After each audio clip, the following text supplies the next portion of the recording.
So I'm at Bramall Lane. I thought I'd do a quick walk around here. I've not been around for a while. But I bet it's very different for a lot of people who remember watching Sheffield United back in the 70s around here. And I'm just noticing the number of for let signs around here. It's just, they're everywhere. But I'll come back down this road in a minute. Down John Street. So we're walking behind Bramall Lane Spy on Cop. But notice one thing round here, coming soon, Scarborough Group International. As far as I know, McCabe still owns all the ground and land, even though he lost the football club. If I'm correct on that, people can probably confirm that.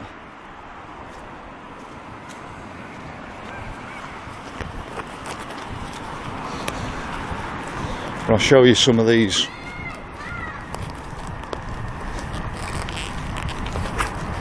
for let signs around here. One thing I've noticed is a bit of barbed wire. Is that to stop the fans getting out during the match?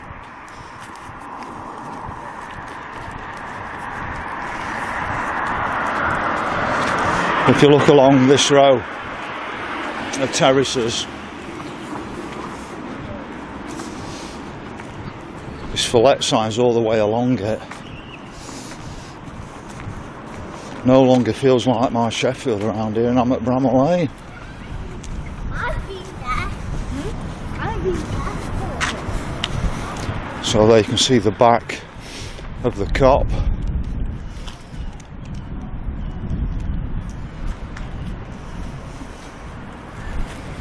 Well, that's one of the things around Bramall Lane. They always had a lot of land because it was originally a cricket ground. And I'm going to mention this. It was the Wednesday Cricket Club who actually built Bramall Lane originally, along with another number of other cricket clubs. And Yorkshire Cricket Club played here. England had a test match back in the early 1900s. And to me, it's the biggest shame that Bramall Lane is no longer a cricket ground, because I think if it had been developed like it should have been, it would have been better than Headingley. And Yorkshire Cricket Club's birthplace is actually in Sheffield, so Leeds has now taken away the birthright of Yorkshire Cricket Club. Don't mind sharing it with other places, especially Scarborough, Bradford Park Avenue, Barnsley, etc. But the actual birthplace where Yorkshire Cricket Club doesn't have a cricket ground here anymore. And just look at the for let signs around here. And the other fact is Sheffield Wednesday played here before Sheffield United. The big matches were played here, but the actual people who owned the ground in the end didn't like Sheffield Wednesday playing on it. But they must have then realised the popularity of football and created Sheffield United. But Sheffield Wednesday had about 5 grounds around here, one behind Highfield Library. I think there's another one is at Myrtle Road. And the first ground of Sheffield Wednesday was Olive Grove, and it's not very far from here at all. And Wednesday were moved off there and had to find a new ground at Overton.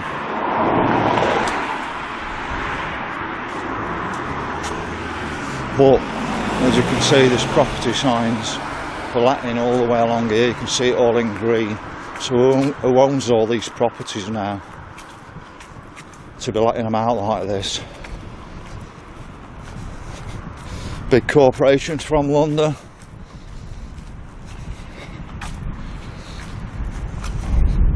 I'm missing something else on here. I saw something back "We Are All" on one of the signs, but they've not got "We Are All Wednesday" round here.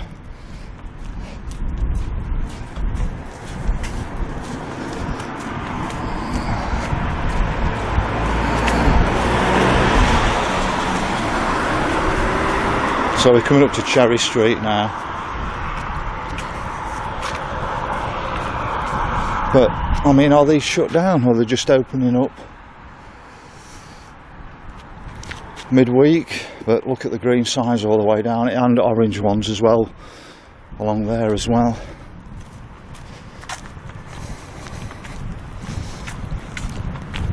So they've now blocked off Cherry Street by the looks of it from this end. I think they use the lockdown to drive some of this stuff through.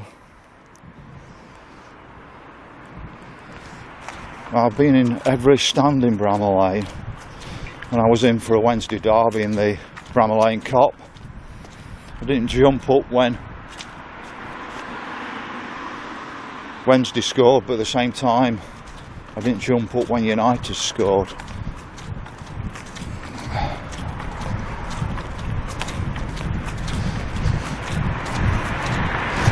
So this was originally where the cricket stand was, just here.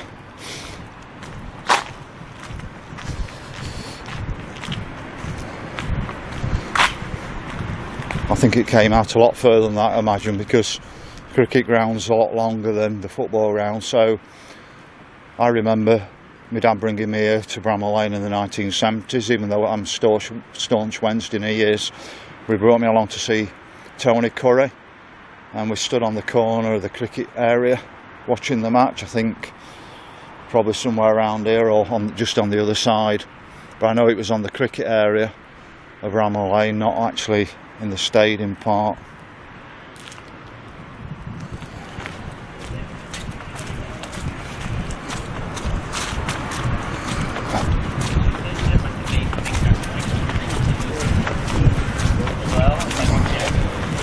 But all along here, if I can find them,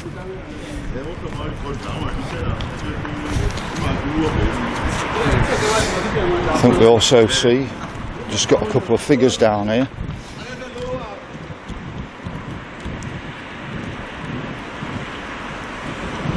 Let's go and have a walk down, just have a quick look.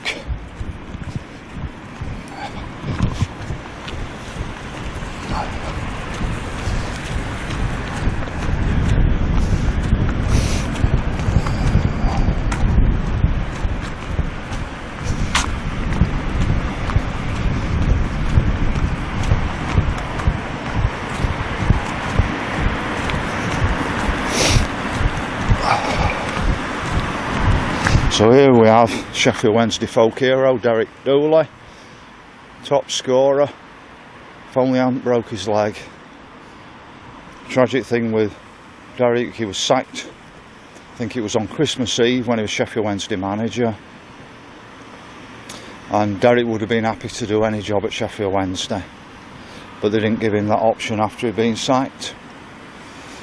Now, I did come in to see Derek Dooley once back in 2000 because I believe that Wednesday United need to merge. I'm more bothered about Sheffield being successful as a football club now than I am Wednesday, which will upset a lot of Wednesday fans or United fans, but I'm not bothered. I want Wednesday to beat Manchester United and Liverpool. I just don't think we can do it as single clubs, you know, to actually win the Premier League title and be in the Champions League. So I would go for a merger, get the investment in. I think people don't know which club to actually invest in, whether they invest in Wednesday United because it upsets the other half.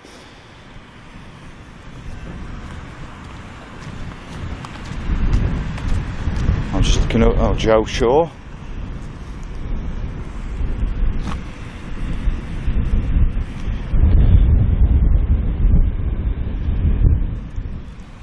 You can see the Copthorne Hotel.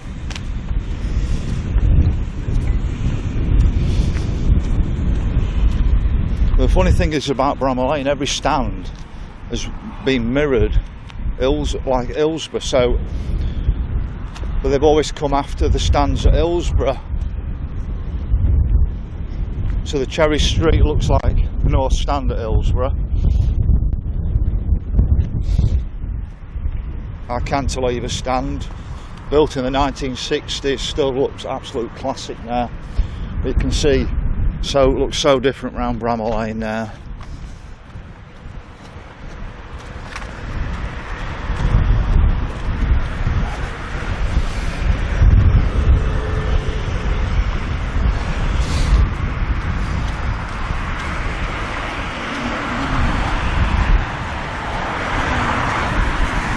So here we have the Railway Hotel.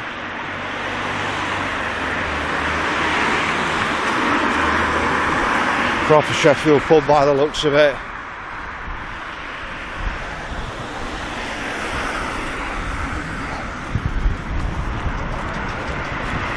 So that's another angle on the Copthorne Hotel.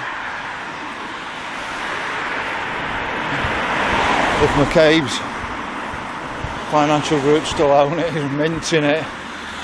You can just see the development land around Bramall Lane, but that's because the cricket ground probably originally came up to about here. I think the main pavilion probably came up to here, so there's that much development land around it.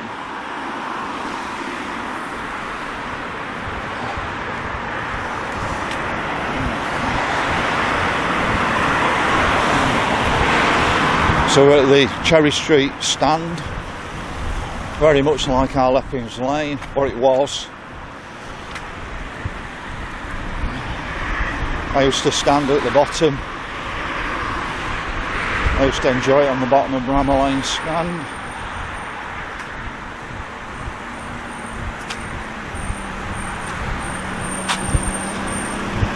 But this is a corner development. I don't know if there's actually offices in here that you can rent out.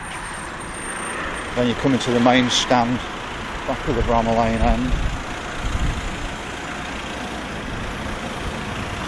Just give you an idea what's left around here. It was always very industrial around Bramall Lane, like any parts of Sheffield. I think it's all automated when you go in these places now. You're coming to the Bramall Lane stand now. Now you're so close to the road here, it's untrue when you're queuing up.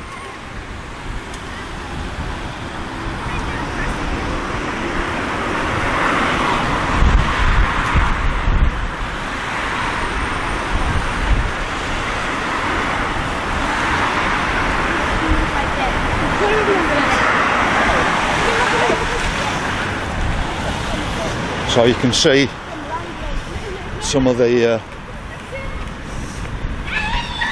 industrial pass around here, whether it's still industry I don't know.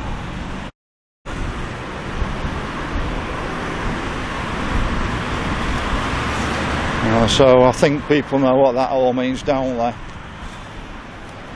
Nobody likes the BBC, British Broadcasting Corporation, but I know what that means.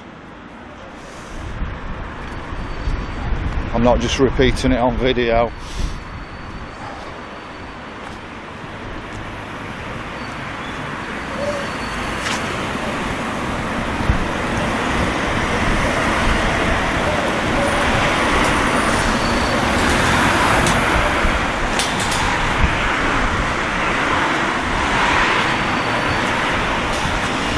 Now, when they had the first test match here, or even some of the cricket matches, I don't think the players sometimes like playing here because of the Sheffield folk were a bit derogatory. You can imagine.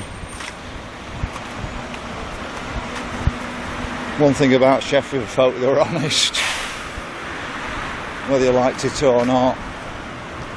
You can see Big Brother's watching. It's going to turn off, nip across the road and carry on. So here we are outside the Cricketers' Arms. Doesn't look like it's a pub anymore. And it's so short that it can't survive as a pub. Give you another angle on it, but that's coming from when Bramall Lane was a cricket ground. But the thing about my videos is they may not always be relevant at the moment, but in the future, people looking back, they'll be able to see what's happened to Sheffield. But like I say, it doesn't look like it's a pub anymore. It just looks like it's got curtains drawn on it.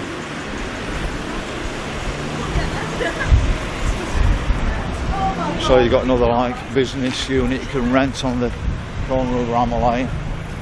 Now we're on the John Street. Originally it had terracing at the front and a wooden stand at the back. Their original stand, probably 19th century. and then it got rebuilt. I've actually been to breakfast meetings in it and they were quite nice to see out onto the pitch.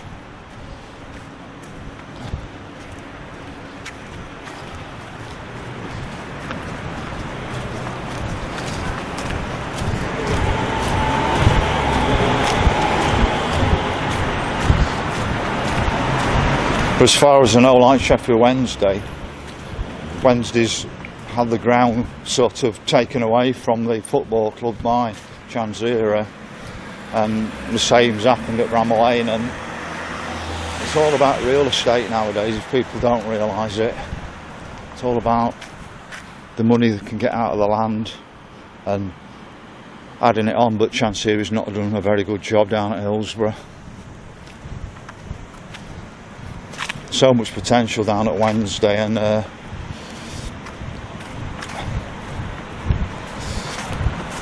he's not making the best.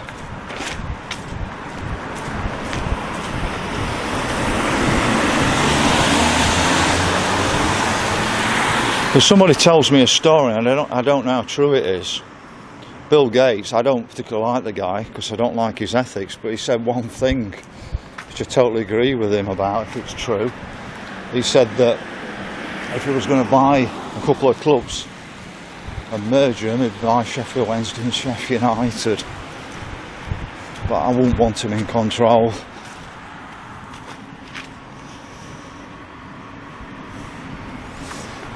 I think it only holds about 5,000, this stand. It doesn't look very big from the other side. Cop's large. But Bramall Lane looks a much smaller ground inside now than when I used to go back in the 80s to watch Wednesday here, and the 90s. So you'll have some seating above here. It'll always also be like office units, you can just see into the bottom. This is bottom of the cop just there. But I reckon the original cop at Bramall Lane, when it was a cricket ground, was a much bigger cop than what they've got now.